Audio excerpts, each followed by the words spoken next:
حضرت مولانا الیاس رحمۃ اللہ علیہ کے زمانے کا واقعہ سنو. آزادی کی تحریک چل رہی تھی, زور و شور سے چل رہی تھی, اور ہمارے بہت سے اکابر علماء آزادی کی تحریک میں جیلوں میں جا رہے تھے, ستیہ گرہ کرتے تھے, دھرنا دیتے تھے, ہڑتال کرتے تھے, قربانیاں دیتے تھے, جلوس نکالتے تھے, بڑے بڑے اکابر علماء. اور سب سے آگے ہوتے تھے شیخ الاسلام محدث زمانہ حضرت مولانا سید حسین احمد مدنی.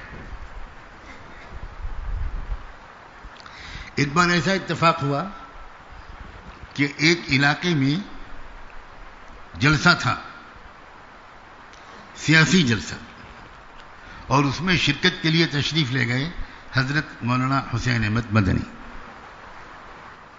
اور اسی علاقے میں حسن اتفاق کہ جماعت لے کر پہنچ گئے حضرت مولانا الیاس رحمۃ اللہ. اب کسی نے حضرت مدنی کو بتایا کہ حضرت آج یہاں بڑے حضرت دہلوی بھی پہنچ گئے ہیں. ان کو اس وقت بڑے حضرت دہلوی کہا جاتا تھا کہ بڑے حضرت دہلوی بھی آج جماعت لے کر یہاں ہیں. اچھا وہ یہاں ہیں. اسٹیج پر سے اٹھ گئے, فوراً اٹھ گئے اس سیاسی جلسے میں سے. اور حضرت مدنی ہمیشہ آبا, عربوں والی آبا اوڑھتے تھے. وہ آبا ڈالی اور اپنے ساتھیوں سے کہا بھائی تم لوگ سنبھالو جلسہ, حضرت بڑے حضرت دہلوی یہاں موجود ہوں اور میں کہیں اور رہوں یہ نہیں ہو سکتا. سیاسی جلسہ چھوڑ کر اٹھ کے چل دیے.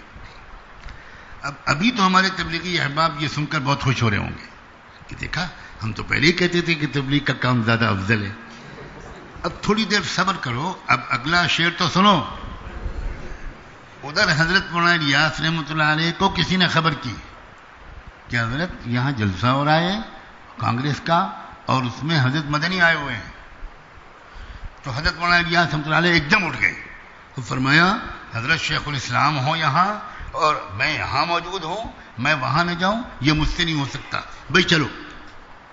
اب یہ پوری جماعت لے کر ادھر کو چلے اور وہ ادھر سے چلے. اللہ کا کرم کہ دونوں چہیتے اللہ کے راستے میں ملے. اور ایک نے دوسرے سے پوچھا کہ حضرت کہاں؟ کبھی ہم تو آپ کی بات پاس آ رہے تھے. اور ان کا ہم کا آپ کا حضرت ہم تو آپ کے پاس آ رہے تھے.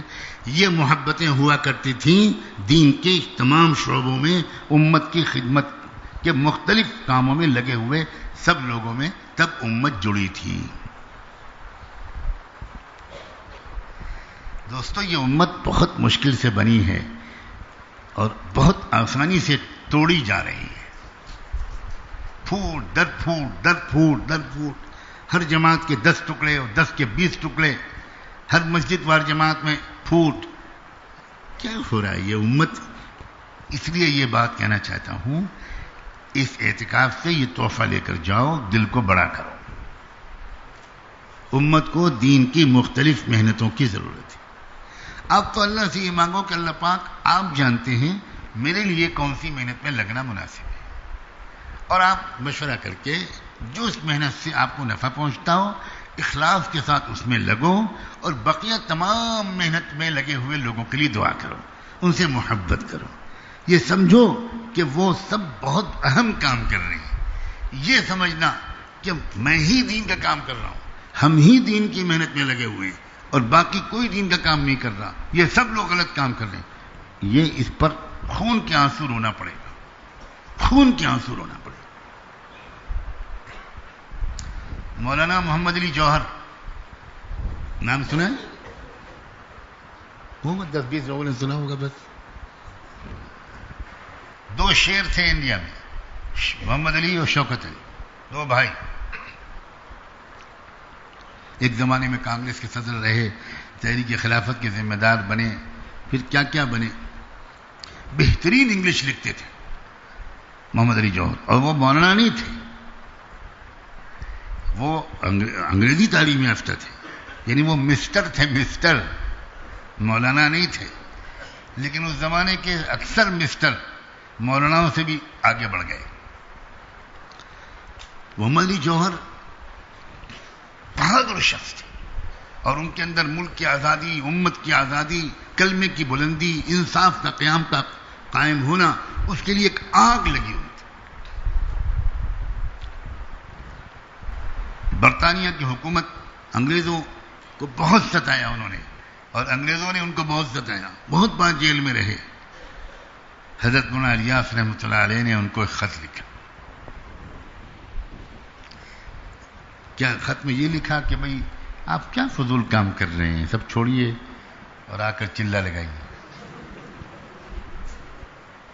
یہ لکھا، پڑھو وہ خط چھپا ہوا ہے. کیا خط ہے؟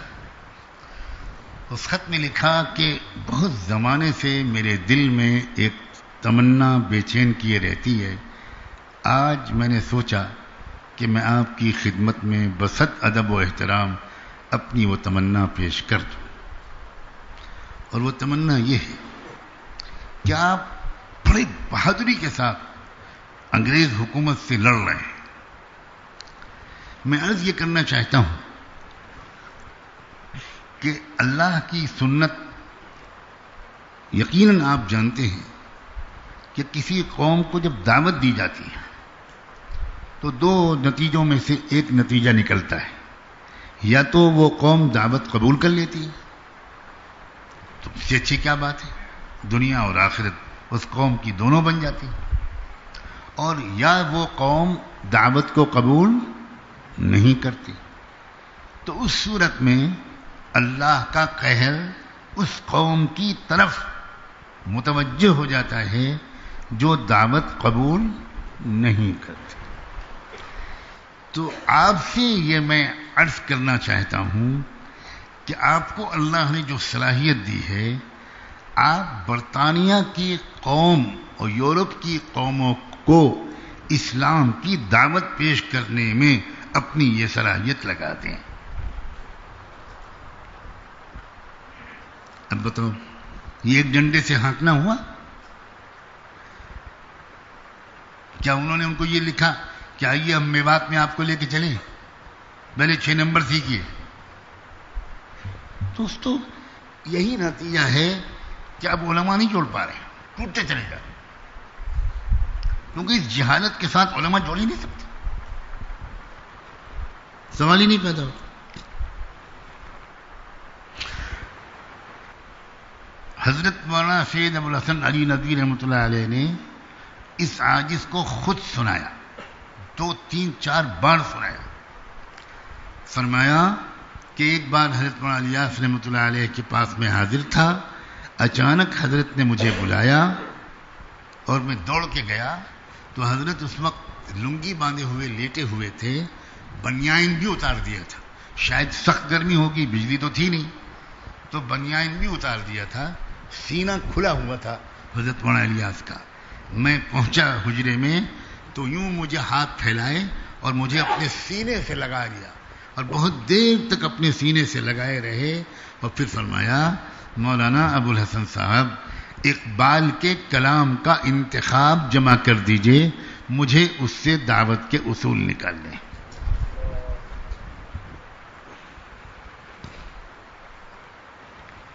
اتنی اونچی صلاحیت کے لوگ اسی لیے جڑے تھے، اسی لیے جڑے تھے. کتنی عجیب نظر تھی ان کی، کتنا بڑا دل تھا. تو بھائی ایک بات یہ کہنی اللہ کے بندے، آپ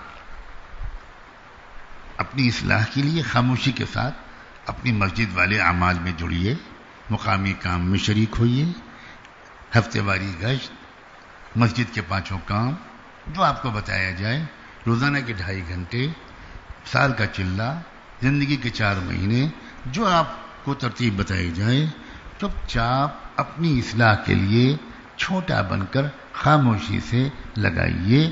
اللہ آپ کو خوب نفع پہنچائے. جھگڑے میں نہ پڑیے، بحث مت کیجیے، کسی سے الجھیے مت. یہ بالکل مت کہیے کہ یہ اور تم کس، اب تو ہمارے ہاں بھی پارٹی بن گئی. اللہ کے واسطے بالکل خاموشی سے اپنی اصلاح میں لگیے. اور جو حضرات جو کام کر رہے ہیں آپ ان کے لیے دعا کیجیے. اخلاص کے ٹھیکیدار اپنے کو مت سمجھیے کہ بس ہمارے پاس اخلاص ہے باقی سب دنیا پرست لوگ، یہ بالکل مت سمجھیے. امت میں ایک سے ایک صلاحیتیں موجود ہیں، ایک سے ایک اچھے لوگ موجود ہیں، لیکن افسوس ان پر محبت کی نظر ڈالنے والے نہیں.